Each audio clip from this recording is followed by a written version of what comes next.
Hello and welcome to the Promised Land, a show about Manchester United and part of the 90 Min podcast network. I'm Scott Saunders, joined by Rob Blanchette as ever, as Manchester United prepare to start this season in a few days' time, Monday night versus Wolves, who have changed their manager this week, new manager bounce, etc., etc. I know that you're really excited to see what Gary O'Neill will do with Wolves at Old Trafford.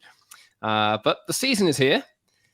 And we spent this week watching United try and shift a bunch of players on and watching them stand on the sidelines as two of the biggest transfers of the summer have been essentially completed without any involvement from Man United. So we'll talk about how we feel around the Harry Kane news, Moises Caicedo news, two players United have been linked with all summer long. Maybe not in Caicedo's case, but he was once purported to be very much wanted when we thought that Mason Mount was maybe not going to happen. But Rob, how are you feeling about all this? Was United fans sitting on the sidelines watching other clubs spend 100 million quid on players? Well, it's been a busy few days and a busy few weeks, isn't it, with the transfer window for all of us who kind of operate in the game. And the last 24 hours has been very busy. So sometimes you can't always think Manchester United specific. It's quite nice to do the show, Scott, and kind of bring it back to our football club. But yes, I think when you see these deals now being executed with Kane, very interesting deal in terms of how Bayern got that over the line when it looked like Harry Kane really didn't want to go, really didn't want to go, like just 24, 48 hours ago.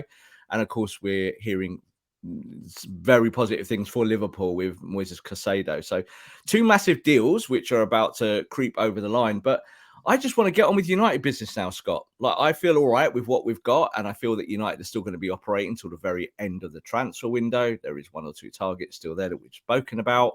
But I feel good. I feel good that, like, the season is here. I said to you off camera, I just want to get on with the football bit now. Like, we talk so much, don't we, about the game. Let's watch some of the game. And obviously the Premier League is here now and ready.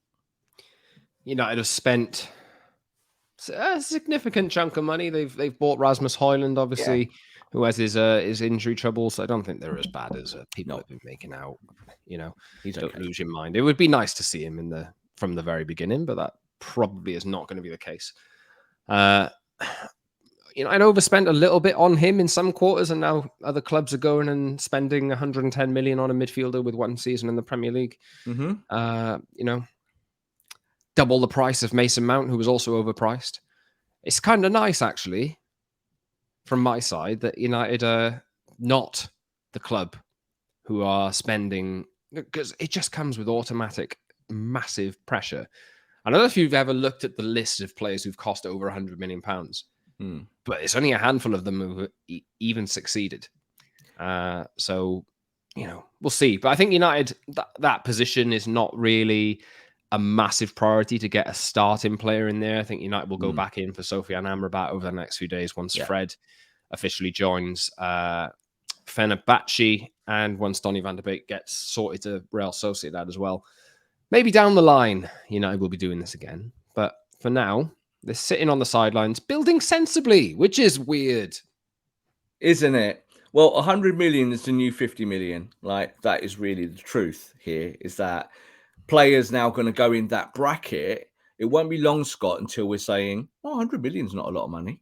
Like, it really isn't that long next year. I'm sure we'll be saying that. As soon as Manchester City triggered that 100 million for Jack Grealish, which was his buyout clause at Aston Villa, I think it changed a lot of the game and changed everything. So Declan Rice has to be over 100 million. Caicedo has to be over 100 million. That's just going to be the norm now, isn't it? But it is good that Manchester United are not the team in panic buying mode, because it means that you're building in a much more kind of stabilized manner. It was only a few weeks ago, obviously, people saying, United going to spend any money? What are the Glazers going to do? Who are going to be the owners? What's Manchester United going to look like? Well, it's Erik ten Hag's Manchester United, and that means he'll go and get his targets. He's got control of that. I don't think that Jurgen Klopp is absolutely the guy, like, pushing the button for £110 million Moises Caicedo. I think there's a lot going on at Liverpool politically. That signing will show that we are ambitious and that we don't want to be top four. We want to win it. But I don't also think that these signings also mean that all the time, Scott. Like, they don't always make you jump that far forward. So Liverpool fans will be happy about it, no doubt. It will shut them up, won't it, going into the new season? But I'm happy as a United fan that we tend to be doing some good, stable business and building a really good squad, and also losing the players that we don't want to see anymore. I think that's the most important thing, really, Of course. who could have ever anticipated that after years of saying, obviously, we know that United's problem is that they have these players on massive wages, and you find it a struggle to go and find other clubs who can pay the wages that United are paying. Obviously, we're seeing, I think Harry Maguire is going to get a significant payoff, around £6 million to go and join West Ham. That'll probably be done next week now as it stands. There's other players in there like Fred, who we've mentioned, who we'll talk about a little bit later. Donny van der Beek, Eric Bailly, Dean Henderson could stay after an injury to Tom Heaton, but he's on a hell of a wage as well to be number 2. But it's good. United need to do this. They need to clear out the deadwood, and in order for them to strengthen in future transfer windows. And I think if they can get a lot of those players off the books and correct the books in a sense, it will put them in a much better position. And it's nothing personal against those players. Like, I keep preaching this non-stop. It's about, if that player can't help you, get rid of them. Don't let them sit there and rot. It doesn't help them either, does it? So, Fred leaving the football club, potentially Scott McTominay, potentially Donny van der Beek. I think all of these players, we talk about them incessantly about, can they help United? Will they get better? Will they do this? We know what they do. And I actually think in a transfer window like this, it's more important, as you said, to clear those decks. So you're then allowed to bring in, you've got the space in your wage bill to be able to do stuff. You think about it now with Liverpool buying Caicedo for that big fee. If Caicedo is a bust, let's just say that, because I don't think he's solid gold yet. I think he's a really good player, but it's a big gamble. They're speculating, aren't they, with that 100 million? Then what do? You're kind of stuck, aren't you? You're stuck in a kind of halfway house between 4th and 6th in the Premier League because you made one big mistake. So I'd rather Man United actually built in the way that they have done in the last 12 months and let Ten Hag kind of really kind of take a surgeon's knife to these problems and do it very slowly and carefully and buy the players that he wants rather than the players that say the ownership would want. Yeah, I think obviously Casemiro's there. Let's say United go and sign Amrabat as well. Ages of those players, 31-ish, 26-ish. I think Amrabat, maybe. We'll see. Is he a squad option? Is he good enough to take over from Casemiro later down the line when he gets a little bit older? I don't know. It remains to be seen. But I think United need to buy themselves a little bit of time so they can not go to the point of spending 100 million quid on a DM from, Ligue 1 or something like that down the years. Down the years to come. They will need to address that position at some point, but I think they have enough cover once Amrabat comes in. There's a global fascination with the number 6 position, Scott. Like, it's become the new number 9. I just said the 100 million is the new 50 million. Well, the number 6 is the new number 9. Clubs are looking at this and going, we can't win unless we sort the 6 out, because we need someone that transitions and gets us from back to front and helps us. And I think when you're saying about Casemiro, you're right. The Casemiro question could happen sooner rather than later. We don't know with injuries and form and one thing or another, but I don't think Amrabat is your future as the 6. I really don't. I think you're with Casemiro now, and you, fingers crossed, he maintains form and fitness for a long period of time. When we look at what Liverpool are doing, they're having to kind of completely restructure their midfield, and they should have done it a year ago, shouldn't they? Let's be honest. We talked about this 12 months ago, said Liverpool might fail because their midfield is rubbish. Now they've got a better midfield. Now, Scott, they have to develop it for 12 months. For 12 months, they have to find a way to feed that front three. Now, it might happen overnight. I'm not so sure. I think there'll be struggles still at Liverpool this year. I think Caicedo might have a lot of weight on his back. Maybe that kid can't handle. I don't know. We really don't know how you react when you're playing in front of a big stadium every week and that pressure is tangible. It's not Brighton and Hove Albion. Subscribe to the show wherever you get your pods and watch us on YouTube as well. Head over to the channel, like, subscribe, leave a comment for us, and follow us on the social media network channel things at @_ Scott Saunders, @ _Rob _B, and at @PromiseLandMU for the show. And Rob's YouTube channel is up and running. Yes, I've done that first video just as a welcome video, really, but there's going to be loads of content this year, both live and kind of pre-recorded. Tactical stuff that people keep asking me about, and just kind of more when things happen, having a platform to be able to go kind of live with straight away rather than just going straight to Twitter. If you would like to see more of me, 90min_football is your place to do it. I think that's the YouTube channel. But 90min football anyway. Just go there. We'll be going live throughout the week, but it's unfortunately me with fans of other clubs, not Man United fan.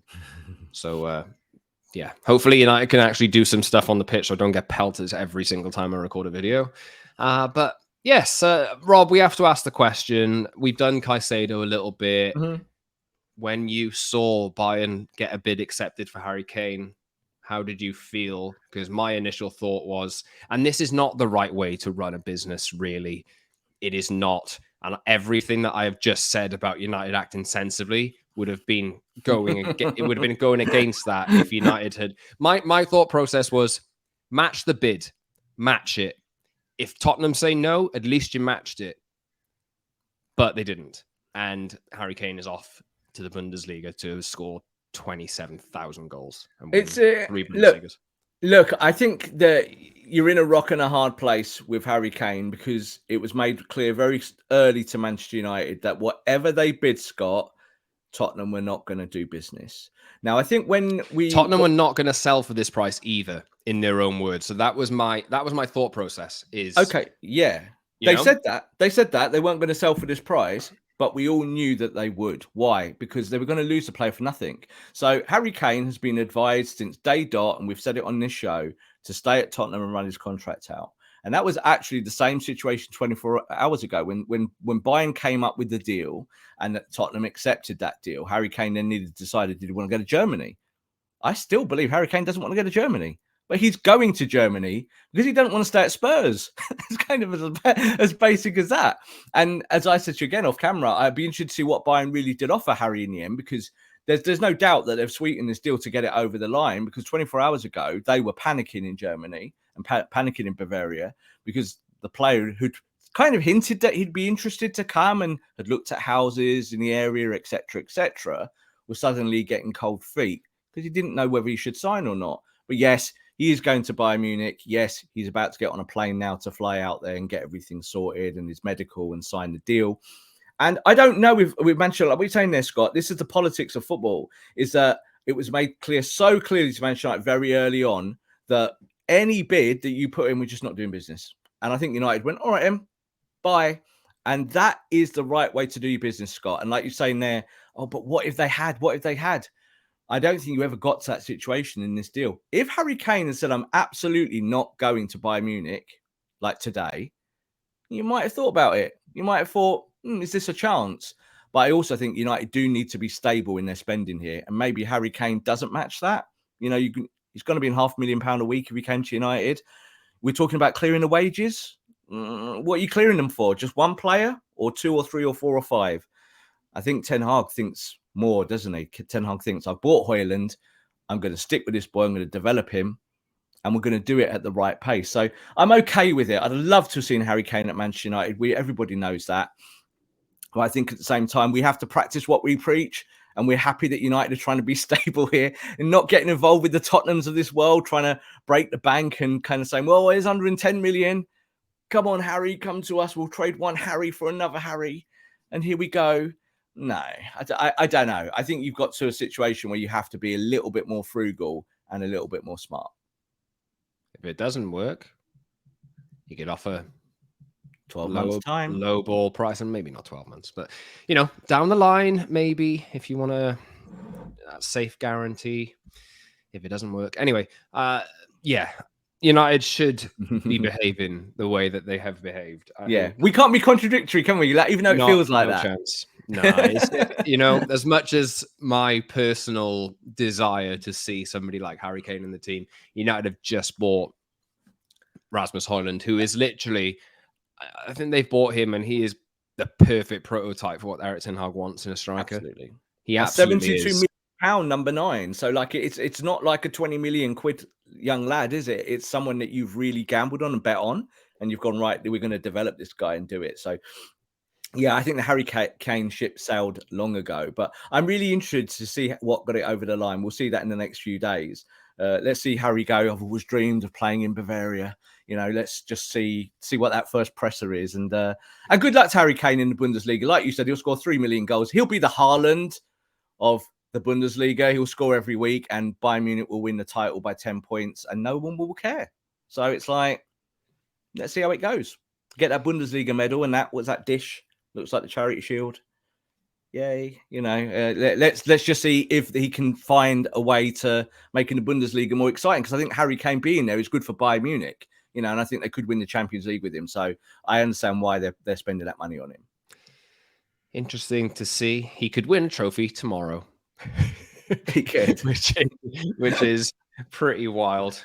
It's like Pochettino when he went to PSG, isn't it? It's like, oh, he hasn't won a trophy, Oh, he won one in about 10 minutes. It's like, oh, okay. So that is, United are doing it right.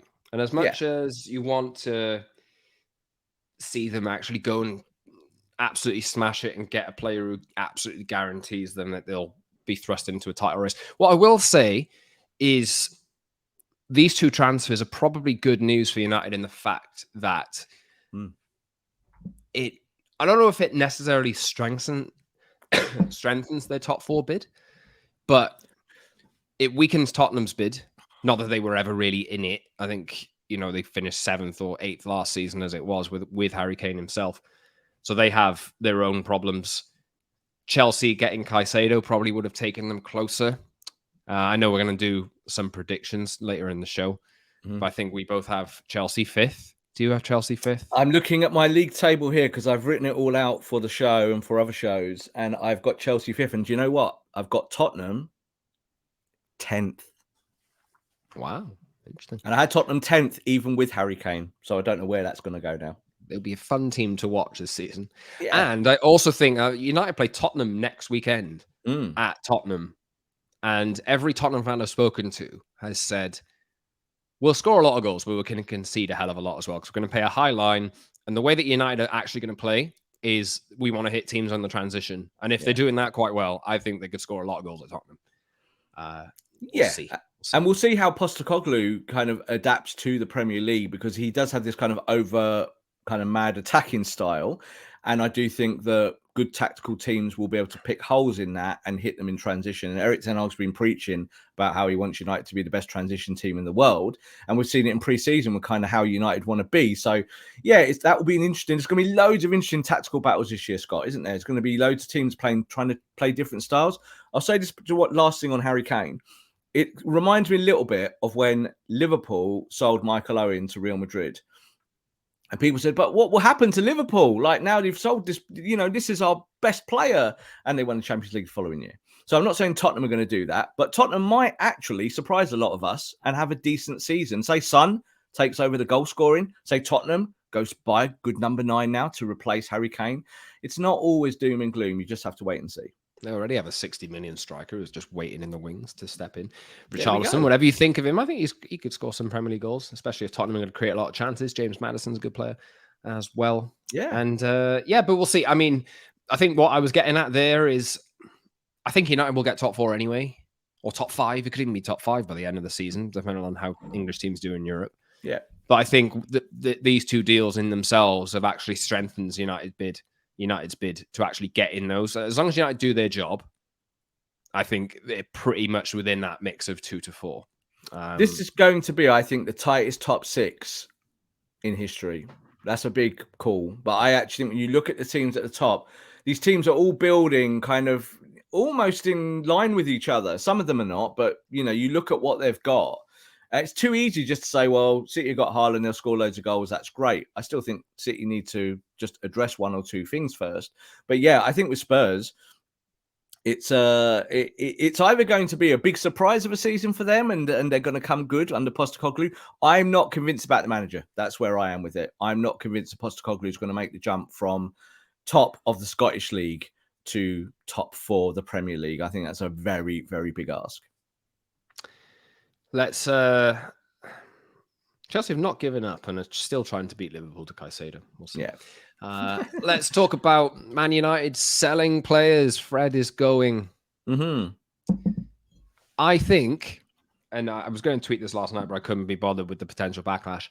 Fred and McTominay, who both could leave, Fred's going to go first, have been wildly misprofiled by Man United managers and have suffered as a result over the past few years in their double pivot, which was absolutely torn apart every time a Man United fan saw them play together.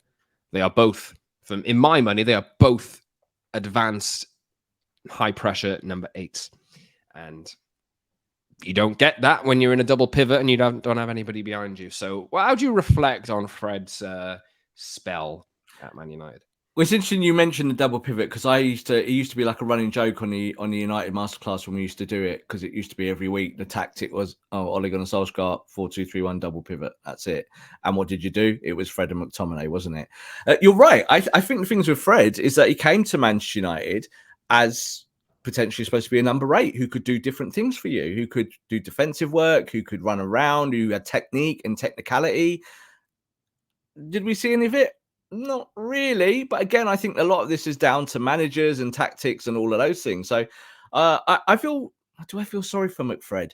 I don't want to say I feel sorry. I think you just got to do what you got to do. And I think now we've got to the end point with these guys. So, Fred's off to Turkey. Scott McTominay may still depart from the football club. Donny van de Beek will probably leave. And they're all the right moves, Scott. You've got to clear these players out and get them going. And I think they'll be okay elsewhere. I really do. Harry Maguire, off to West Ham potentially. I think he'll do all right there. They're not bad players, but they're not good for your system or what you do or good for that manager. And you're right. I think previous managers certainly didn't help those players. We talked about a clear out earlier in the summer needing to happen. Clear outs don't happen, said Rob. It's still not really a clear out, is it? Well, we'll see. Player sales. They're still going to work it in the next few weeks. If Scott McTominay goes, if Lucas Paqueta goes to Manchester City, for how much? Which could happen. For how much? 100 million. Exactly. Like, he's not a £100 million player. So this is the point about 50 million being a new 100 million. And United will get there one day. There's no doubt about it. Like, not in this window, but maybe in the next big window. Is that you're going to have to just pay these prices for squad players now. Like Paqueta, okay, I see that they've got an issue without Gundogan, and Paqueta's supposed to come in and kind of fill that gap. But he's not going to start every game, is he? So you're paying £100 million for a squad player. So, yes, it's maybe when we paid 52 million for Fred, that was a similar situation. What does that do to Scott McTominay's valuation? Is all I'll ask. 60 million, please. If West Ham have got that money burning, like you're giving them that money, 100 million, and suddenly you're suddenly saying something different, aren't you? You're saying, well, we want a little bit more of that. So, West Ham's noise is that they are not selling Lucas Paqueta, but I can imagine Lucas Paqueta is not very happy with that position and might kick and scream a little bit to make it happen. Well, he's unsettled now, isn't he? So, like, this is what City are doing, and they do this all the time. And United used to do this. You go and unsettle the player, and then you try and get the player to push their way out of the club. So, yeah, Paqueta, I'm sure, would love to go and play for the treble-winning champions, wouldn't he? But it's funny how football works, all the politics and how it all interwove. It kind of interwoves into one thing when it comes to prices. Sorry, I was just looking at that Jurgen Klopp quote from a few years ago. Read it out, Scott. Well, it's doing the rounds, as it should. I've done this before. He did actually address it later and say he was essentially wrong to say it. But yeah, Jurgen Klopp did say, if you bring one player in for 100 million and he gets injured, then it all goes through the chimney.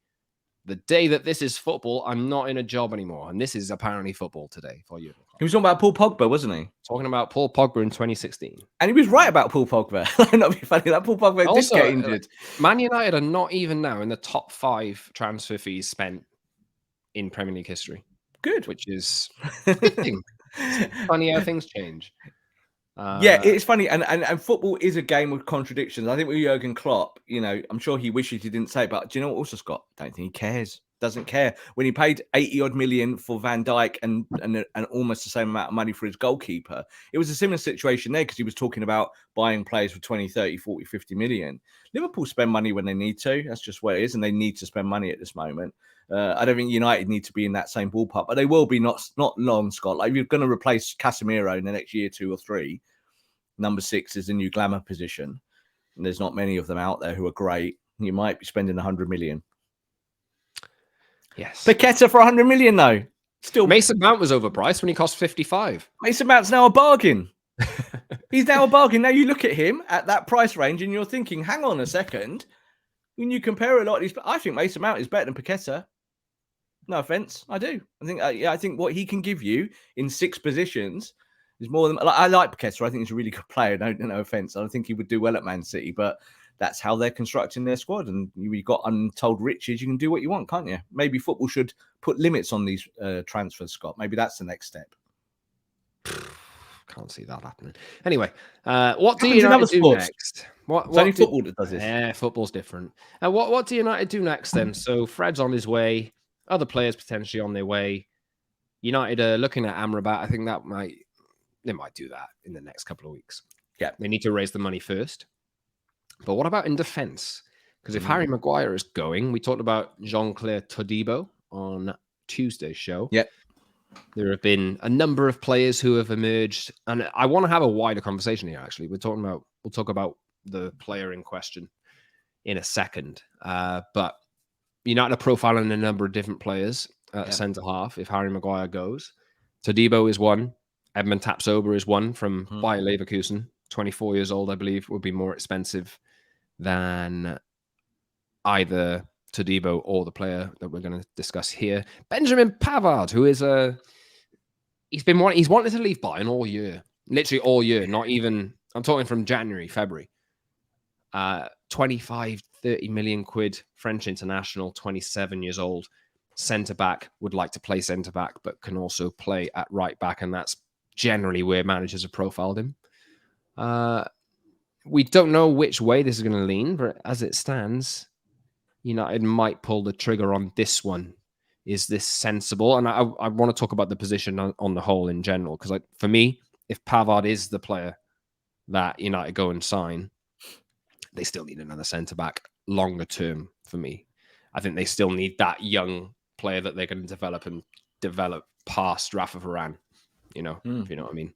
So Pavard, Rob, Pavard, what do you think? Pavard. Well, first of all, it's a yes to Pavard. Why? So I think you're right. United do need to develop that kind of future centre-back. And I think Todibo would tick both boxes. You'll be able to do that in the immediacy, bring him in, spend time, obviously, under Varane and do that. I think the thing was with Pavard, and you look at the marketplace, again, it was a bit like, as we said last week and previous weeks with Kim Min-jae, is that if you could buy a player in that price range, what are you getting for your money? I think someone like Pavard is an immediate upgrade again in the defence. So, again, let's just talk in the future. Play Wolves on Monday. Varane gets an injury. He's out for 6 months. You're then thinking, right, do we bring in Todibo? He's never played in the Premier League before. He's 23-year-old, and that's where we go because he's young and we're going to develop him. But then, Scott, that development stunts your Premier League season. So because you're developing him real time in your team. Or do you bring in the French international that can play also right back and play right back really well and is experienced and also wants to join you as it stands? So that's where we stand today, is that Pavard would really like Manchester United. He's interested and he would like to come. You've obviously made the point that Pavard wants to play centre-back over right-back. But there's no doubt when you're looking at squad options, you've got to be smart now, Scott, in this market. And I would love Todibo, but I don't think you're in exactly that place. Now you've lost Maguire. Yeah, Todibo will be fine. I'd like him. But I think Pavard makes so much more sense simply because of his know-how. He's used to being at a big club. He knows everything about Bayern Munich, and he's desperate to leave Bayern Munich. And I think Bayern Munich will now be desperate to maybe offload 1 or 2 talents when now they've paid all this money for Harry Kane. We'll see how this develops. Obviously, I think nothing's going to happen here until Harry Maguire does go. And like we said, that's not going to happen, I don't think, before the Premier League kicks off. Probably looking at next week, I would think. For me, though, I'm looking at it and I'm thinking Pavard is probably the most sensible option for the season. Yeah. You think Victor Lindelof is going to leave at some point, though. So I think later on, I would actually probably put young, high-quality centre-back probably among the top priorities on the list for next summer. Yeah. I think you should probably start profiling players, and United have started profiling players. We wrote a piece on 90 Min and expressed that there are Man United scouts that love Benfica's Antonio Silva, who I have talked about before. And I think he's like 20, 21 years old. That kind of player, if you can put it in place, put plans in place to go and get him for a decent fee early next summer. Let's play this game. One question. 3 positions now that United need to strengthen next summer for the first team. Ooh. Well, it's kind of process. Are there 3? I was about to say, in the process of elimination, probably isn't 3 at the moment. Like, I think the season itself will dictate these things. So let's look at it this way. Say Onana's a bust, complete bust, doesn't work. You might in 12 months' time going, actually, we need a different kind of goalkeeper. But I don't believe that's the case. Let's say Højlund's a bust. These things are all kind of dependent on each other, aren't they, on failure? But if you get things right, Scott, I think it's become slim pickings. Like you're saying there about finding a centre-back or a young centre-back. Are the top teams in Europe doing that? When you look at the top teams, are they going and investing in 20, 21, 22-year-old centre-backs? Look at Arsenal, Saliba. They sent him out on loan 1 million times until they thought he was ready to kind of bring him back. So there's not many teams kind of doing that. But I think in terms of development with United, you might go and find yourself maybe another number 10 to go and work with Bruno at some point. Like, would you replace Eriksen in 12 months and start thinking about that? The older players, like you said, I think you will be thinking about a number 6. So I do think that in 12 months' time, United's number 1 priority might be that defensive midfielder. And the player you bring in now to help with all of that is Amrabat. So Amrabat comes in at a good price. He's a decent player. He's not, I don't think he's world class. Like he's good at what he does, but he'll be able to play deeper. He'll be able to do number 6 things, number 8 things and help you. But a lot of it is dependent on the season, isn't it? About how well you do. Because I think if United have a good year this year, then you might be doing what Arsenal are doing this summer. So Arsenal 12 months ago, no one rated them. Yeah. I said that they'd been a title challenge. Someone gave me a go in the comments. I don't know if you saw that, Scott. They were like, no, you didn't say that 12 months ago. To be fair, Rob did say that. Rob did say that, and Rob said that on plenty of multiple shows. So I felt Arsenal were in a good place and that they would excel. Now, 12 months on, Scott, Arsenal are in that we want to win spell, aren't they? Right, we're in that market. Now, Man United might be, fingers crossed, somewhere similar in 12 months. They might be going to Ten Hag. Well, we'll go and find you your Mbappe. We'll go and find you your player who just gets us over the line now because you've proved to us in the squad building that we can just go big. And then I think Man United will be spending £100 million on players against Scott. I really do. I think they'll be back in that marketplace, trying to win to get over the line because that's where Arsenal are, aren't they? So I think United, that number 6 in 12 months' time. But I think you're right about the defence as well. Maybe a right back as well if Dalot and Wan-Bissaka don't push themselves. You know, like if Pavard comes in, he might play a lot of right back at points, even though he doesn't want to, but players will play where they're told. After that, I don't know, Scott. What do you think? After that, you think centre back is going to be the main priority? That would be centre back and defensive mid is the Casemiro and Varane replacements. I think you're looking at really as the 2. That's if Højlund obviously catches fire as well. It does gets 15 goals this season. You probably do at this moment need maybe a little bit light on the right hand side of attack. At right back as well. I think that position is up for grabs, and it could be that neither of them. I know that potentially Wan-Bissaka might get a new contract and Dalot's just signed one. Potentially neither of them are the long-term answer, but there's another year for them to fight it out. So I'm looking at number 2 goalkeeper. Not a huge priority, but you need to find one eventually when Dean Henderson does leave. Centre-back and defensive mid are my priorities, I would say, as it stands. Right back, right wing, and understudy or option to rotate a centre forward, but no confirmation on Mason Greenwood yet. And there is, whatever happens there, I mean, is going to affect United's decision. I'm not talking about my personal feelings on that, but United, he is under contract. So, and no squad number for him as it stands. Oh, really? I didn't see that. Yeah, squad numbers were announced, and his squad number wasn't announced in there. So that's quite interesting. We'll see how Speaking that of goes. squad numbers, Rasmus Højlund's going to get his 17 that Fred is going to vacate. And that's kind of also with Fred not being on the tour as much and not playing and one thing another. All these things kind of, all the bits we were hearing all kind of came to that United will try and move him on. Not for a squad number, but of course Højlund was not going to be given a number, was he, until he got the number that he really wanted. So this was the number that he wanted. Let's move on to two other sections. Rob's predictions. And Scott's predictions. I've done mine on another channel, but I can do them again, and I'm not actually sure about my own United predictions. Yeah, well, you call out the sections, and I'll play with you. Okay, we'll go backwards, I think. So let's go for Young Player of the Year. I'm gonna ask you, Scott. Who do you think is going to be Manchester United's Young Player of the Year in the next 12 months?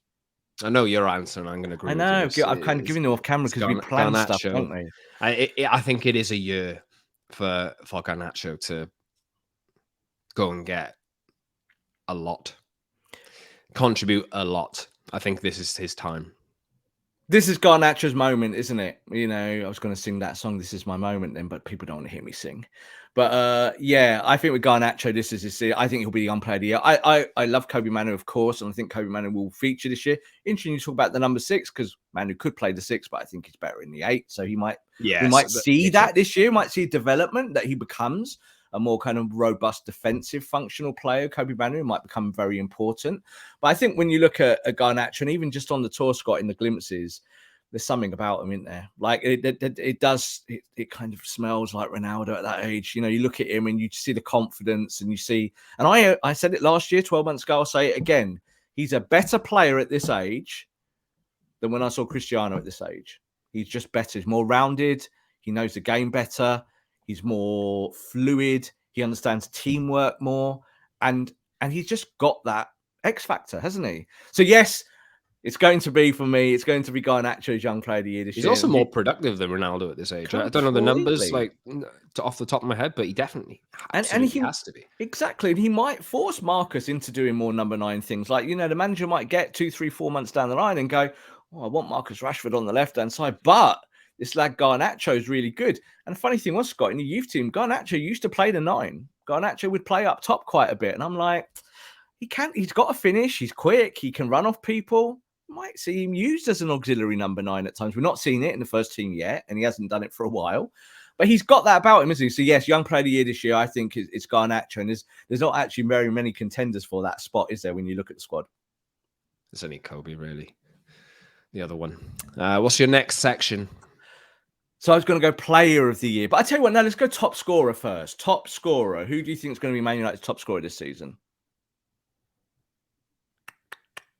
I'm gonna have to be different to you. I'm gonna put my eggs in the Rasmus Højlund basket. I think he's gonna start scoring some tap-ins, which is what I think United lack in a striker. I don't know if Marcus Rashford will hit the heights. Are we talking league or competitions?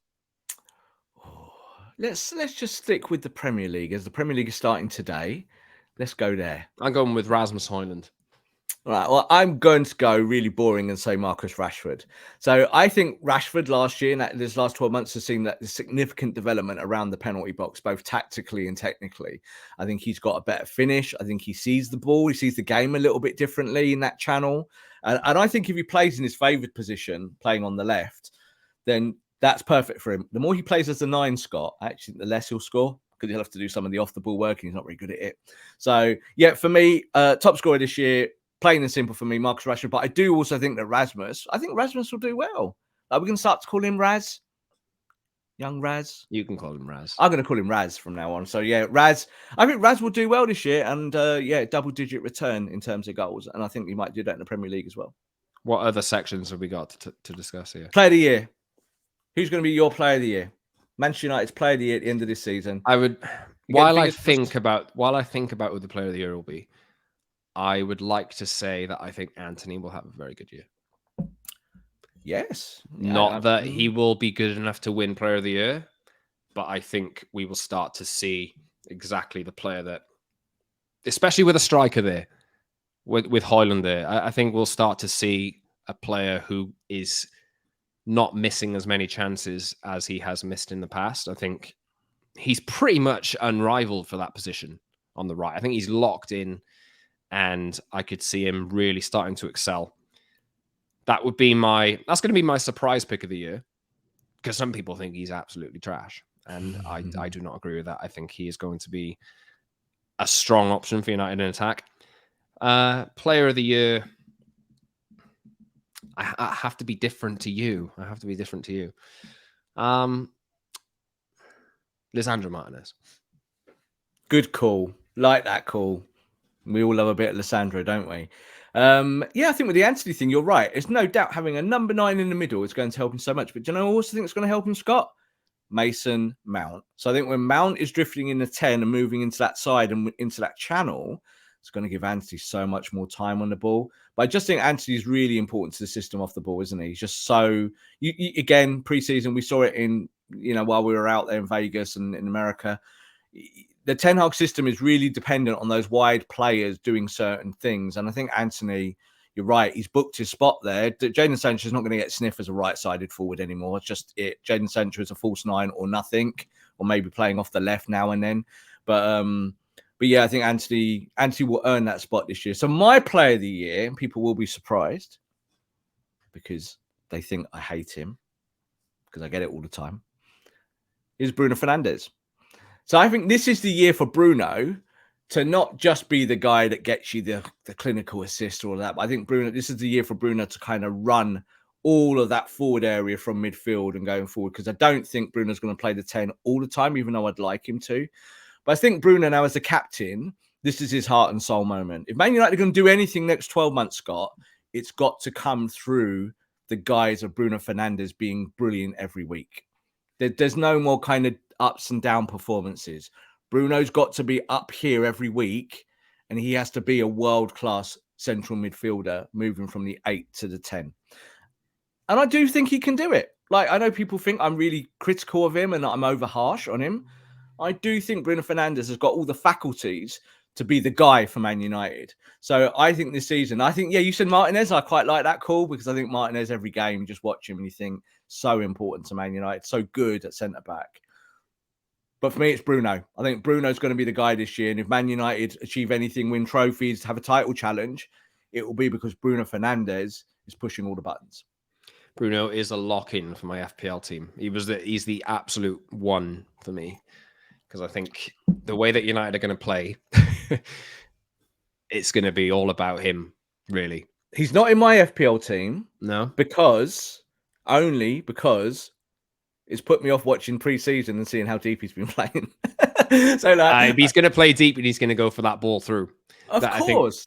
Yeah. Yeah, like Højlund will give him that, but Højlund's not here yet on game week 1. So that's why I've not picked him, and I've gone a different route. I've got Matoma at the moment. But yeah, I think everyone's got Matoma.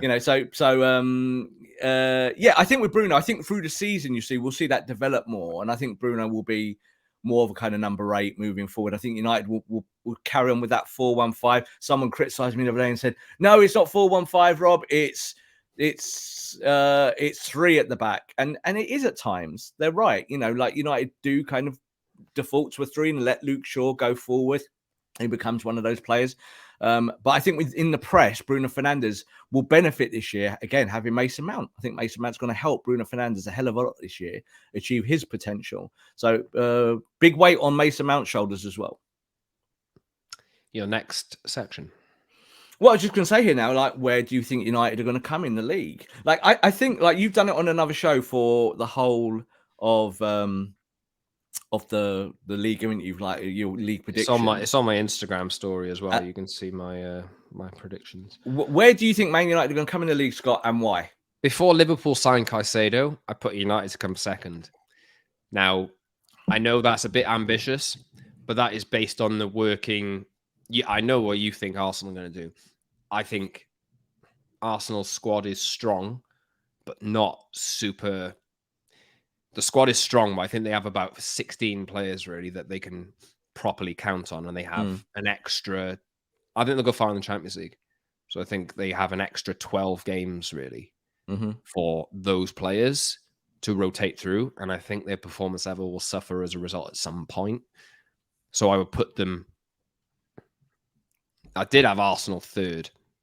Now Liverpool signing Caicedo, I think that their balance is completely different.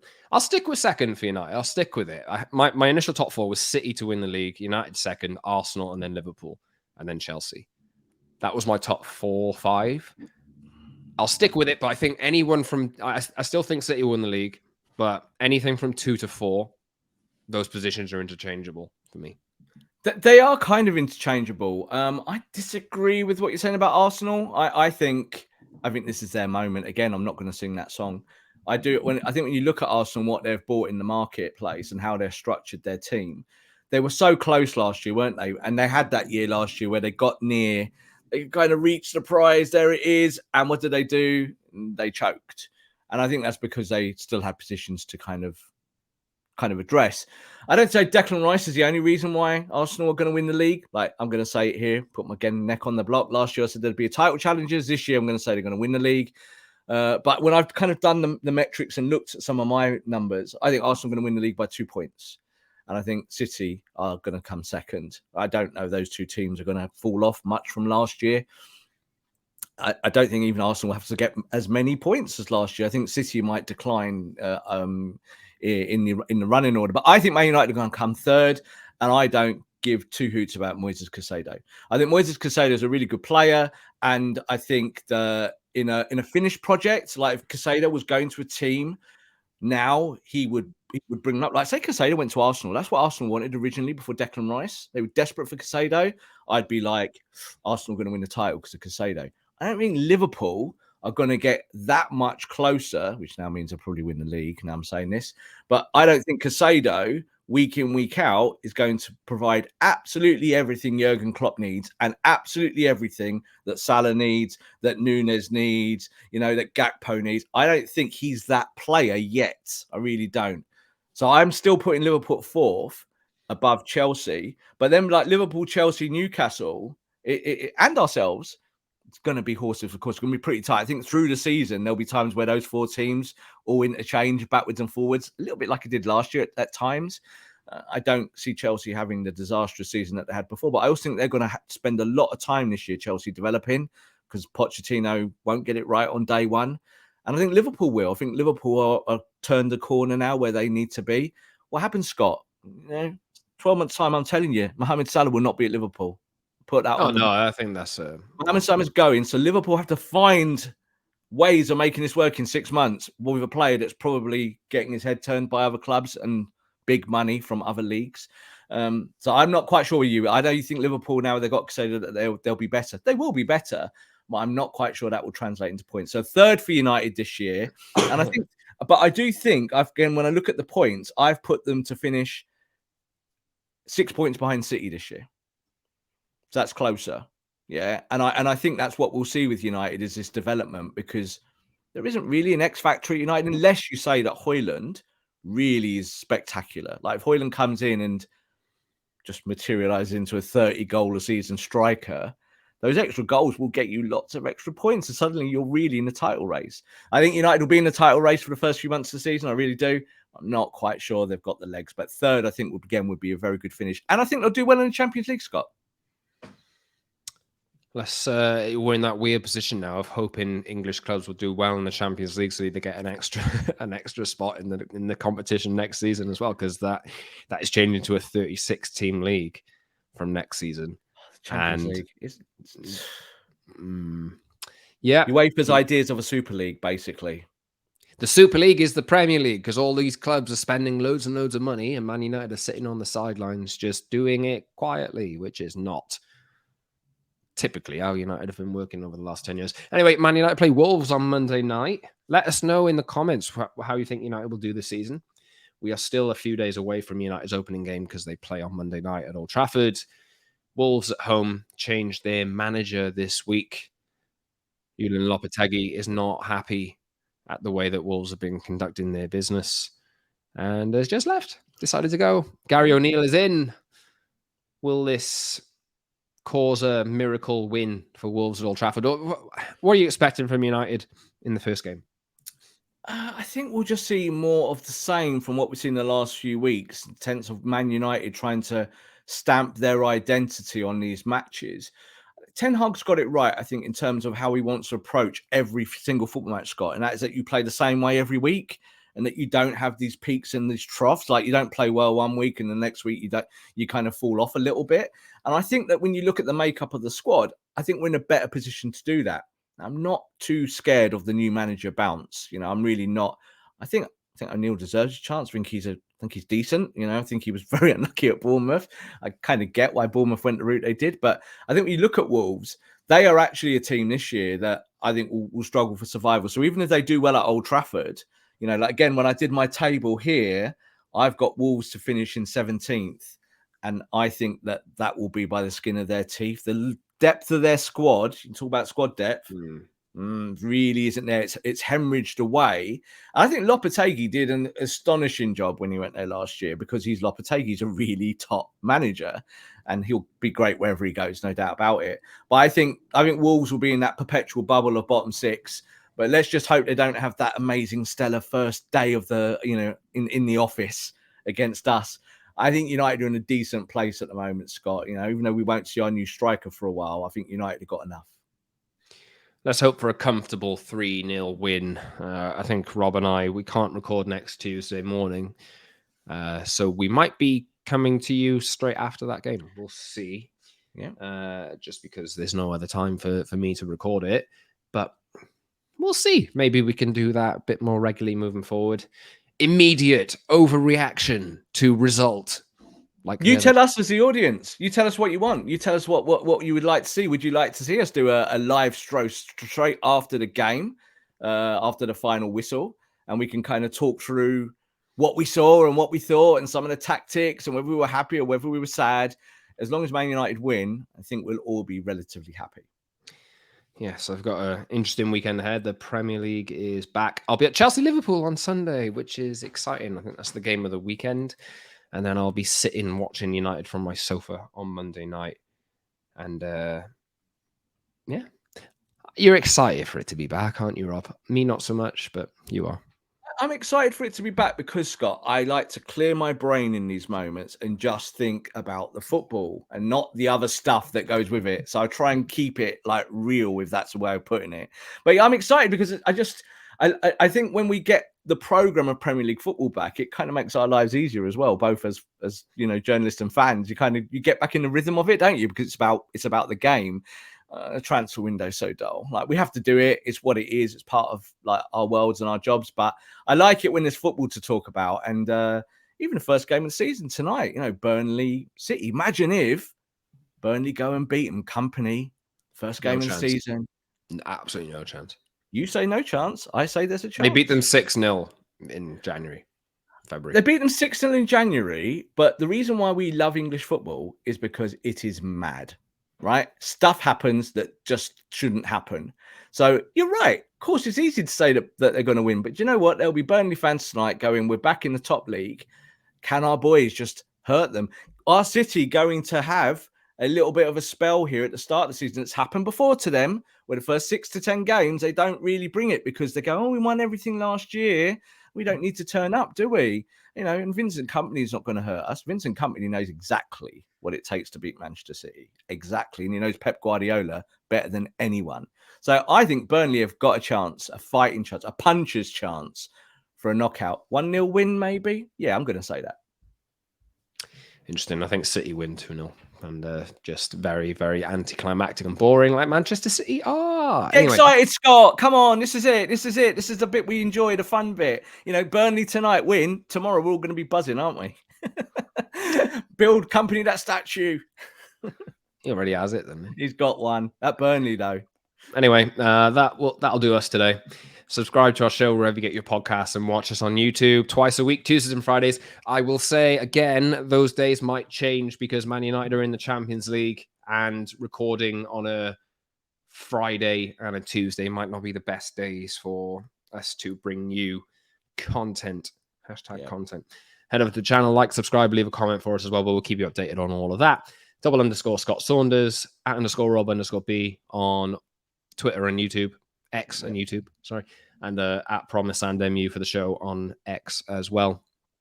Any final thoughts? No, just also to the audience, thank you very much for your kind words about the new channel and stuff. We'd love you to tune in, as you said, that _Rob_B. And yeah, I think some of my Twitter stuff that you've seen over the last 15 X. years almost, well, X. I'm going to keep calling it Twitter, Scott. Like, I don't care about Elon Musk. I mean, I don't drive a Tesla. You know, at the end of the day, I'll keep calling it Twitter until it changes back and hope for the best. But yes, on X. What are they called now? And they're not called tweets. What Yeah, I know. I asked this question in the day. X's? I don't know. X's and O's? Statements. More bored of Twitter than I am the Premier League. So follow me on YouTube and just like, subscribe, etc., etc. And just thank you for all the support. Loads of people said some really nice stuff the last week or two, and hope to bring you some nice Manchester United content there, and also some FPL stuff, because I'll be doing a lot more fantasy league things this year.